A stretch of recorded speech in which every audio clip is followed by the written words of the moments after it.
So once I quit fighting with Bill, and once I actually began to listen, to actually try to hear and understand what he was saying, because I had this little voice in the back of my mind that says, but I've been told that what you're telling me isn't possible. Okay, so he was talking about, now remember, Bill was a cowboy. Bill had spent 3 years in that a program, that research program that was bought and paid for by other organizations. And those organizations filed 13 their results. It was far too controversial for people to be able to roll into the horse industry, and it still in large part is. So the people that were in that program, they retooled it and they left out very important key pieces, and then they went out and earned a lot of money. So Bill said, I promise you, I'm going to tell you everything, because I'm not a professional horse person. I'm not making money out of this. I'm not charging you, but I don't want this to die. And you already have a very high functioning riding school. You have student instructors that are passing their national exams, and you have my permission to take this stuff and use it as a professional, because they can't get to you and they can't get to me, so we're cool. So his big thing, because he was Western, and English people, you know, it's like, we don't talk about this. This isn't possible. So he talked about putting a cue on these horses to produce a stop. And we're not talking a bouncing on the front legs stop, which is what a lot of people saw at that point. We're talking about sitting down on the hocks and sliding quite long distances from flat out gallops on a loose rein. And the whole thing was that you did a wither cue with one or both hands to get that. And he called it cue, hold, check, release. And so for me, as somebody who had worked all my life to understand how the brain works, how the brain connects to the body, how the emotions affect the brain and the body, I was very curious about that, because now I didn't have to do all these complicated things that English riders are taught to do. I didn't have to do that. I could eliminate a whole lot of that and transition my current horses that had been started that way. I could just drop all that stuff off, and everything became much better. So the idea of partnerships, the idea of learning self-control. So if something goes wrong, or something doesn't go the way I had wanted it to, that instead of blaming the horse or chastising the horse for doing something wrong, I could recognize that what I needed to do, that what was my responsibility as a rider or somebody on the ground, was to put the horse in a position where they could trust me to let them work through these programs. So as we go along with these talks, I'll get much more involved about the connection of how the back of the skull connects into the first cervical vertebrae, and how manipulating that laterally and longitudinally directly connects to the horse's brain. I'll get into that. But when you start to understand structure, function, and you begin to connect structure function to brain function, to how a rider can actually communicate to a horse on a physical level, but also on a mental, emotional level. And as soon as a rider can start to do that, and to realize that there are times when we can allow the horse to take charge of a situation.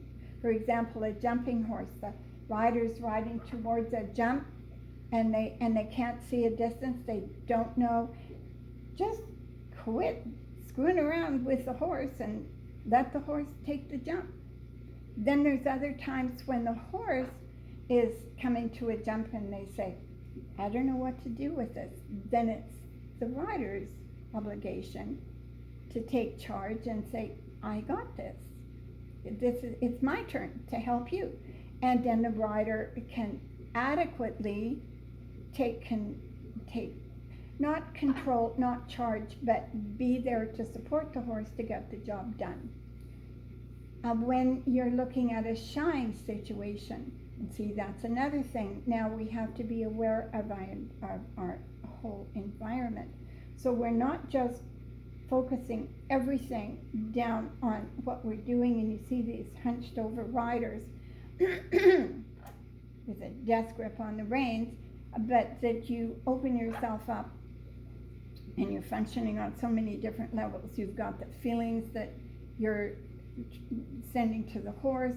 You've got the horse sending feelings to you that you need to interpret, and those things are going on simultaneously. You need to be aware of the outside world, and you need to be having some kind of idea of what it is you're attempting to accomplish at that particular moment. Or it might be a series of things, if it's a dressage test or a jumping course or whatever it is you're trying to do. So we need to learn to function on all these different levels, and we're told people can't multitask, and I say, okay, we can't multitask. That means we have to be able to segment things, and it's like a computer screen. We can bring this file up, make it small, bring this one up, make it small, check in here, and we can have all this stuff working for us simultaneously. But we have to be on such an inner level of harmony within ourselves.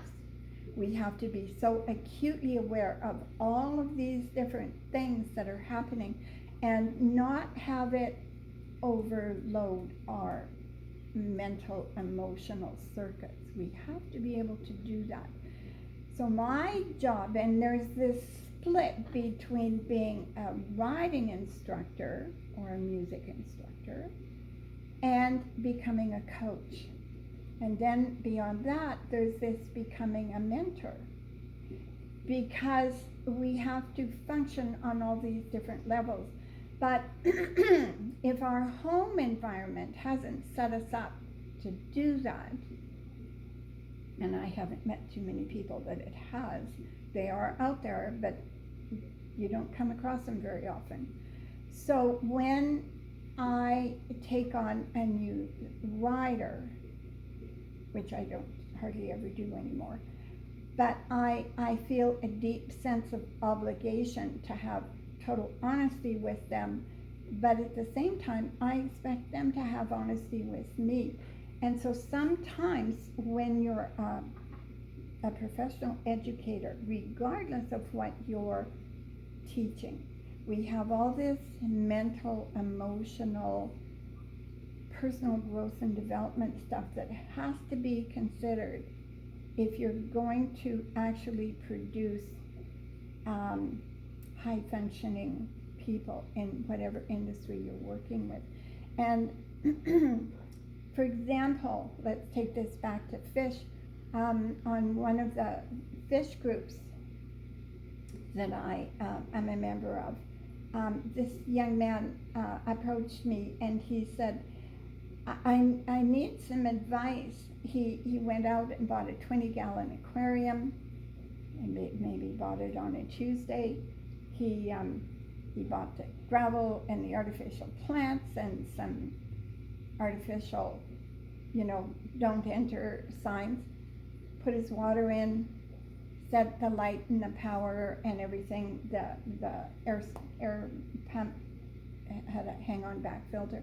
Did that, and then the next day he went out and he bought himself 3 or 4 angelfish and a 2 or 3 cories, and he came home, put them in the tank, and then it's like the second day the fish were in the tank, it's like, gosh, this isn't how I thought it would be. Like, my fish don't look very happy.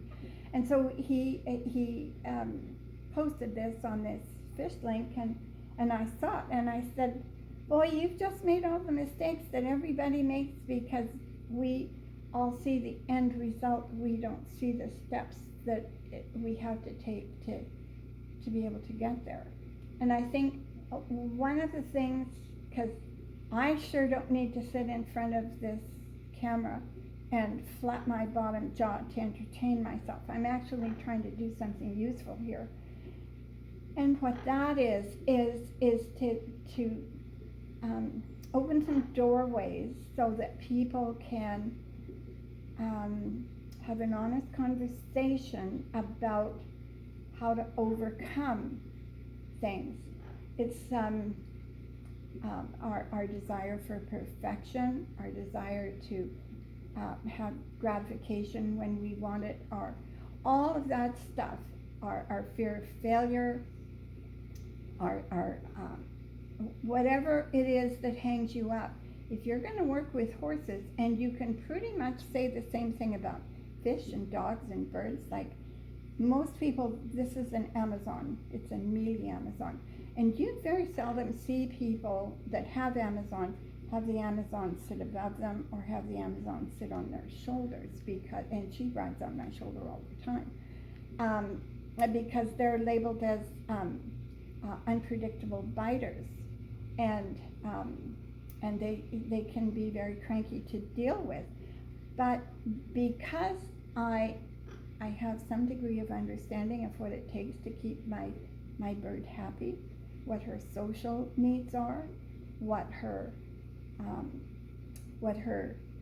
nut buttons are. When she says, I don't want you to do that, I can work around those. I've taken from a bird that you couldn't touch and had to get her on a stick to take her in or out of the cage or whatever you wanted to do with her, to where she is now, and she's absolutely delightful. When I go do week-long horse clinics, she travels with me, and everybody loves her, except she doesn't care for men usually. So, but she has friends outside of my world that absolutely adore her.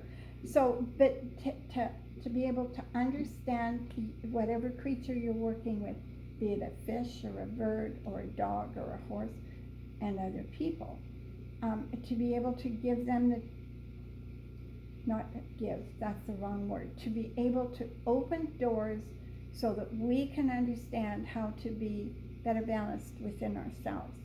And once we have those tools, somebody's going to come along and, push on us a little bit. And then every time that happens, we have to back up a little bit, breathe in and out, and say, now I have a choice here. I can either lose my brains, or I can deal with this uncomfortable situation differently. Anyway, I'm going to quit there for today. Thank you. I love you all, and I really appreciate you taking the time to listen to me. Have a good day. Bye.